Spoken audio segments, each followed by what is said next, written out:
हमारे YouTube channel R2 sir पर आप सभी का स्वागत है। आप सभी के लिए लेटेस्ट ऑब्जेक्टिव क्वेश्चन लेकर आ चुके हैं।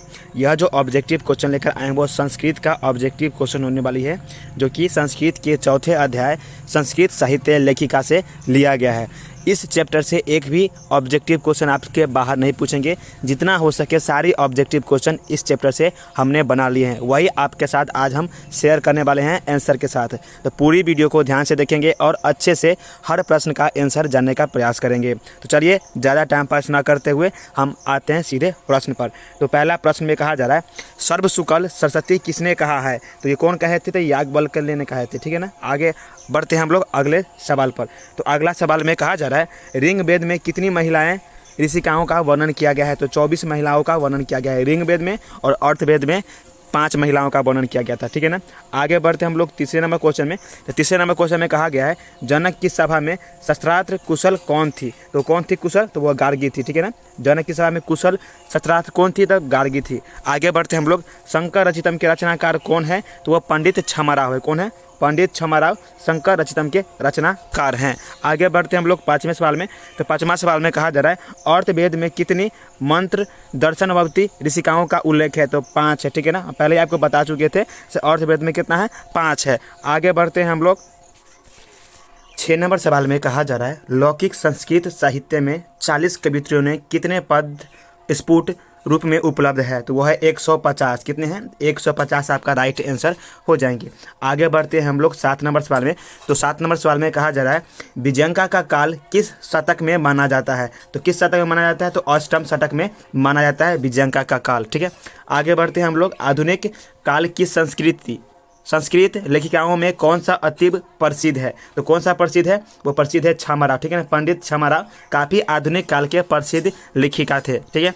आगे बढ़ते हम लोग 9 नंबर सवाल पर। तो 9 नंबर सवाल में कहा जा रहा है, वनमाला भवालकर किस काल के संस्कृत कवयित्री थे? तो कौन काल के हैं? वो वर्तमान काल के। ठीक है ना। वनमाला भवालकर किस काल के संस्कृत कवयित्री हैं? तो वर्तमान काल के हैं। आगे बढ़ते हैं हम लोग, तो 10वें सवाल पर आगे 10वां सवाल में कहा जा रहा है, विजय भट्टारिका किसकी पत्नी है? तो वो किसकी पत्नी है? चंद्र आदित्य की पत्नी है। किसकी पत्नी है? चंद्र आदित्य की पत्नी का नाम क्या है? विजय भट्टारिका। ठीक है। आगे बढ़ते हैं हम लोग 11 नंबर सवाल में। तो 11 नंबर सवाल में कहा जा रहा है, याज्ञवल्क्य ने अपनी पत्नी को किसकी शिक्षा दी थी? तो आत्म तत्व की शिक्षा दी थी। ठीक है। तो राइट आंसर आपका हो जाएगा 11 का डी नंबर। आगे बढ़ते हैं हम लोग 12 नंबर सवाल में। तो 12 नंबर सवाल में कहा जा रहा है, पंडित क्षमाराव द्वारा रचित सत्याग्रह गीता किसके दर्शन द्वारा प्रभावित है? तो किसके द्वारा प्रभावित है? तो महात्मा गांधी द्वारा प्रभावित है। आगे बढ़ते हैं हम लोग, कंपन राय की रानी कौन है? तो कंपन राय की जो रानी का जो नाम है, उनका नाम है गंगा देवी। ठीक है ना। कंपन राय की पत्नी का नाम क्या है? गंगा देवी। आगे बढ़ते हैं हम लोग, तो 14 नंबर सवाल में आगे हैं, तो वरदाम्बिका। ठीक है। वरदाम्बिका परिणय चंपू किसकी रचना है? तो यह रचना है तिरुलंबा का। ठीक है ना। किसका नाम है? तिरुलंबा का रचना है। आगे बढ़ते हैं हम लोग 15 नंबर सवाल में। तो 15 नंबर सवाल में कहा जा रहा है, लौकिक संस्कृत साहित्य में प्रायः कितनी कवित्रियों ने के पद मिलते हैं? तो कितने कवित्रियों के मिलते हैं पद? तो चतुर्विंशति की मिलती है। ठीक है। तो राइट आंसर आपका हो जाएगा आंसर हो जाएगा आपका बी हो जाएगा 15 का। ठीक है। आगे बढ़ते हैं हम लोग 16 नंबर साल में। तो 16 नंबर साल में कहा जा रहा है, गंगा देवी। ठीक है ना। यहाँ पर गंगा देवी का समय क्या था? तो गंगा देवी का जो समय था वो 14वीं सदी में था। ठीक है ना। 14वीं समय में गंगा देवी का जन्म हुआ था। वही समय में वो अपना कोई भी जो लेखिका कवित्री किए थे वो काम किए थे।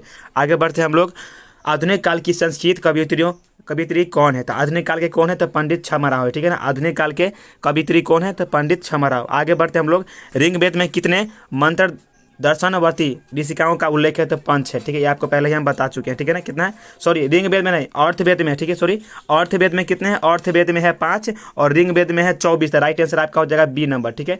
क्या हो जाएंगे? B number. आगे बढ़ते हैं हम लोग 19 नंबर सवाल में। तो 19 नंबर सवाल में कहा जा रहा है, याज्ञवल्क्यों की पत्नी कौन थी? तो मैत्रेयी थी। कौन थी? मैत्रेयी। आगे बढ़ते हैं हम लोग 20 नंबर सवाल में। तो 20 नंबर सवाल में कहा जा रहा है, महाभारत में किस लेखिका का उल्लेख मिलता है? तो किसका मिलता है? मैत्रेयी का मिलता है उल्लेख। ठीक है। आगे बढ़ते हैं हम लोग 21 नंबर सवाल में। तो 21 नंबर सवाल में कहा जा रहा है, याज्ञवल्क्य ने आत्म त्वचा की शिक्षा किसको दी गई थी? तो मैत्रेयी को दी गई थी, ठीक है, किसको? मैत्रेयी को। आगे बढ़ते हम लोग 22 नंबर सवाल में। तो 22 नंबर सवाल में कहा जा रहा है वर्तमान काल की संस्कृत लेखिका कौन है? तो वर्तमान काल की जो संस्कृत लेखिका है उनका नाम है मिथिलेश कुमारी मिश्र, ठीक है ना, क्या नाम है? मिथिलेश कुमारी मिश्र उनका नाम है। आगे बढ़ते हम लोग 23 नंबर सवाल में। तो 23 नंबर सवाल में कही जा रही है संस्कृत साहित्य लेखिका में सर्वसुकल सरस्वती किसे कहा गया है? तो वो कहा गया है विजयंका को। किसे कहा गया है? विजयंका को कहा गया है। आगे बढ़ते हम लोग 24 नंबर सवाल में। तो 24 नंबर सवाल में कहा जा रहा है आधुनिक संस्कृत लेखिकाओं में कौन प्रसिद्ध है? तो आधुनिक संस्कृत लेखिका में जो प्रसिद्ध है उनका नाम है पंडित छामाराव। आगे बढ़ते हैं हम लोग 25 नंबर सवाल में। तो 25 नंबर सवाल में कहा जा रहा है लौकिक संस्कृत साहित्य में 40 कवित्रियों ने प्रथम कल्पना कौन की थी? तो उसका नाम है विजयंका, ठीक है ना, कौन की थी? विजयंका ने। आगे बढ़ते हम लोग 26 नंबर सवाल में। तो 26 नंबर सवाल में कहा जा रहा है अच्युत की रानी कौन थी? तो अच्युत की जो रानी थी उनका नाम था तिरुलंबा, ठीक है ना, क्या नाम था? तिरुलंबा। आगे बढ़ते हम लोग 27 नंबर सवाल में जाते हैं। तो 27 नंबर सवाल में कहा जा रहा है संस्कृत साहित्य लेखिका पाठ में किसके महत्व का वर्णन किया गया है? तो स्त्री का वर्णन किया गया है। संस्कृत साहित्य लेखिका में किसका वर्णन किया गया है? विशेष रूप से तो स्त्री का वर्णन किया गया है। आगे बढ़ते हम लोग 28 नंबर सवाल में। तो 28 नंबर सवाल में कहा जा रहा है पुरुषों और नारियों के सहयोग से किसकी गाड़ी चलती है? तो समाज की गाड़ी चलती है। तो राइट आंसर आपका हो जाएगा 28 का डी नंबर। आगे बढ़ते हम लोग 29 नंबर सवाल में। तो 29 नंबर सवाल में कहा जा रहा है इंद्राणी का वर्णन किस वेद में किया गया है? इंद्राणी का जो वर्णन किया गया है वो ऋग वेद में किया गया, ठीक है ना, जिसमें 24 कवित्री शामिल थे उसमें, ठीक है ना, इंद्राणी का वर्णन किया उसमें से एक है 24 कवित्री में से। आगे हम लोग 30 नंबर सवाल में। तो 30 नंबर सवाल में कहा जा रहा है मथुरा विजयम, ठीक है ना, मथुरा विजयम महाकाव्य की रचना किसने की थी? तो वो की थी गंगा देवी ने। किसने की थी? गंगा देवी ने। आगे बढ़ते हम लोग। तो वरद अंबिका, ठीक है ना, वरद अंबिका परिणय महाकाव्य की रचना किसने की थी? तो वो किसने की थी आपको पता है, पहले आपको हम बता चुके हैं पहले वाला भी क्वेश्चन में। तो उनका नाम है तिरुलंबा, ठीक है ना, किसने की थी? तिरुलंबा ने। आगे बढ़ते हम लोग 32 नंबर सवाल में। तो 32 नंबर सवाल में कहा जा रहा है से मीरा लहरी की लेखिका कौन है? तो मीरा लहरी की जो लेखिका का नाम है वो पंडित छमाराव है, ठीक है ना, क्या नाम है? पंडित छमाराव। आगे बढ़ते हम लोग 33 नंबर सवाल में। तो 33 नंबर सवाल में कहा जा रहा है पंडित छमाराव किस काल के कवित्री हैं? तो वह किस काल के हैं? तो आधुनिक काल के कवित्री है पंडित छमाराव। आगे बढ़ते हम लोग 34 नंबर सवाल में। तो 34 नंबर सवाल में कहा जा रहा है शंकर चरितम किन की रचना है? तो शंकर चरितम किन की रचना है? तो उनका नाम है पंडित छमाराव, उन्हीं की रचना है शंकर रचितम, जो कि पहले ही आप लोग बना चुके हैं इसको। आगे बढ़ते हम लोग 35 नंबर सवाल में। तो 35 नंबर सवाल में कहा जा रहा है आधुनिक समाज की संस्कृत के कवित्री कौन है? तो वो पंडित छमाराव है, ठीक है। आगे बढ़ते हम लोग 36 नंबर सवाल में। तो 36 नंबर सवाल में कहा जा रहा है ऋग्वेद में कितनी मंत्र दर्शनवती ऋषिकाओं का उल्लेख है? तो उसमें कितने उल्लेख है? तो चतुर्विंशति का उल्लेख है, ठीक है ना, जो कि आपका राइट आंसर हो जाएगा बी नंबर। आगे बढ़ते हम लोग 37 नंबर सवाल में। तो 37 नंबर सवाल में कहा जा रहा है याज्ञवल्क्य की पत्नी कौन थी? तो वो मैत्रेयी, ठीक है। आगे बढ़ते हम लोग महाभारत में किस लेखिकाओं का उल्लेख मिलता है? तो किसका मिलता है? मैत्रेयी का। किसका मिलता है? मैत्रेयी का। आगे बढ़ते हैं हम लोग। तो 39 नंबर साल पर आ गया। 39 नंबर साल में कहा जा रहा है वर्तमान काल की संस्कृत लेखिका कौन है? तो वर्तमान काल की जो संस्कृत लेखिका का नाम है उनका नाम है मिथिलेश कुमारी मिश्र नाम है, ठीक है ना। आगे बढ़ते हम लोग 39 नंबर साल में। तो 39 नंबर साल में कहा जा रहा है आधुनिक काल की संस्कृत लेखिकाओं में कौन अतीव प्रसिद्ध है? तो कौन अतीव प्रसिद्ध है? तो छमाराव अतीव प्रसिद्ध है। तो राइट आंसर हो जाएगा पंडित छमाराव। आगे बढ़ते हम लोग 40 नंबर साल में। तो 40 नंबर साल में कहा जा रहा है याज्ञवल्क्य ने अब आत्म तत्व की शिक्षा किसको दी थी? तो वो दी थी मैत्रेयी को। किसको दी थी? मैत्रेयी को। आगे बढ़ते हम लोग 41 नंबर सवाल में। तो 41 नंबर सवाल में कहा जा रहा है सर्व शुक्ला सरस्वती किसने कहा है? तो कहा कि किसने? दंडी ने, ठीक है ना, किसने कहा था? दंडी ने। आगे बढ़ते हम लोग 42 नंबर सवाल में। तो 42 नंबर सवाल में कहा जा रहा है गंगा देवी का समय कौन सी थी? तो वो थी 14वीं सदी, ठीक है ना, कौन सी सदी थी? 14वीं सदी थी। आगे बढ़ते हम लोग आते हैं विजयंका का काल किस शतक तक माना जाता है? तो अष्टम शतक तक माना जाता है विजयंका का काल। आगे बढ़ते हैं हम लोग 44 नंबर सवाल में। तो 44 नंबर सवाल में कहा जा रहा है वनमाला भवालकर किस काल के संस्कृत कवित्री थी? तो वो वर्तमान काल की थी, ठीक है ना, किसके? वर्तमान काल के।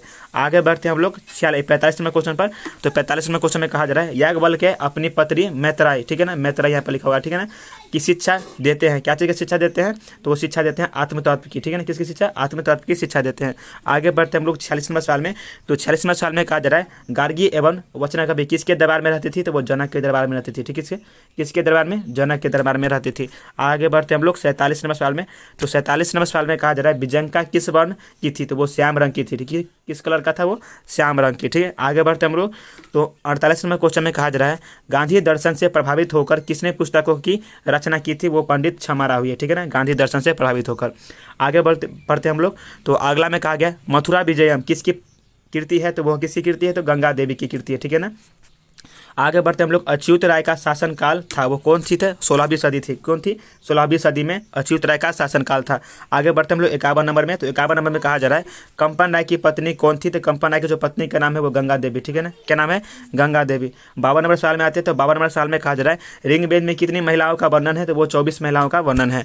आगे बढ़ते हैं हम लोग 53 नंबर सवाल में। तो 53 नंबर सवाल में कहा जा रहा है किस युग में मंत्रों की दर्शिका न केवल ऋषि बल्कि ऋषिकाओं को भी की थी? तो किस काल में? तो वैदिक युग में, ठीक है ना। तो राइट आंसर आपका हो जाएगा ए नंबर। आगे बढ़ते हम। तो वरद अंबिका परिणय चंबू काव्य की रचना कौन की थी? तो वो तिरुलंबा में की थी, ठीक है ना। आगे बढ़ते हम लोग 55 नंबर सवाल में। तो 55 नंबर सवाल में कहा है निम्नलिखित में से कौन कृति क्षमाराव की नहीं है? तो क्षमाराव की कौन नहीं है? तो मधुरा विजयम, ठीक है ना। किसका नहीं है? तो मधुरा विजयम उसकी नहीं है। आगे बढ़ते हम लोग 56 नंबर सवाल में। तो 56 नंबर सवाल में कहा जा रहा है अच्युत राय की पत्नी का नाम क्या था? अच्युत राय की जो पत्नी का नाम था वो तिरुलंबा थी, ठीक है ना। किस क्या नाम था? तिरुलंबा। आगे बढ़ते हैं हम लोग 57 नंबर सवाल में। तो 57 नंबर सवाल में कहा जा रहा है विजय भट्टारिका किसकी पत्नी थी? तो चंद्र आदित्य की पत्नी थी, ठीक है। आगे बढ़ते हम लोग 58 नंबर सवाल में। तो 58 नंबर सवाल में कहा जा रहा है पंडित क्षमाराव द्वारा रचित सत्याग्रह गीता किसके दर्शन द्वारा प्रभावित है? तो महात्मा गांधी से, ठीक है ना। आगे बढ़ते हम लोग अर्धवेद में कितने मंत्र दर्शनवर्ती ऋषिकाओं का उल्लेख मिलता है? तो कितने मंत्र का मिलता है? तो 5 उल्लेख का मिलता है। तो सारे ऑब्जेक्टिव क्वेश्चन कवर कर दिया गया है। अगर आप इसे अच्छी तरह से पढ़ना चाहते हैं और आंसर भी जानना चाहते हैं, पूरी रीड करना चाहते हैं, पढ़ना चाहते हैं ध्यान से, तो उसके लिंक नीचे डिस्क्रिप्शन में दिया हुआ है। तो जाकर आप वहाँ से पढ़ सकते हैं। पीडीएफ की तरह आपको पूरा मिल जाएगी और अच्छी तरह से आप याद भी कर सकते हैं और अच्छा स्कोर आप संस्कृत में ला सकते हैं। इसके लिंक नीचे डिस्क्रिप्शन में दिया हुआ है। अगर आप कोई भी चैप्टर का ऑब्जेक्टिव क्वेश्चन पाना चाहते हैं, पढ़ना चाहते हैं, तो उसके लिए क्या करना है? आपको गूगल पर जाना है। गूगल पर जाने के आपको सर्च करना है जय हो ITI कैंपस, ठीक है ना। क्या माना है?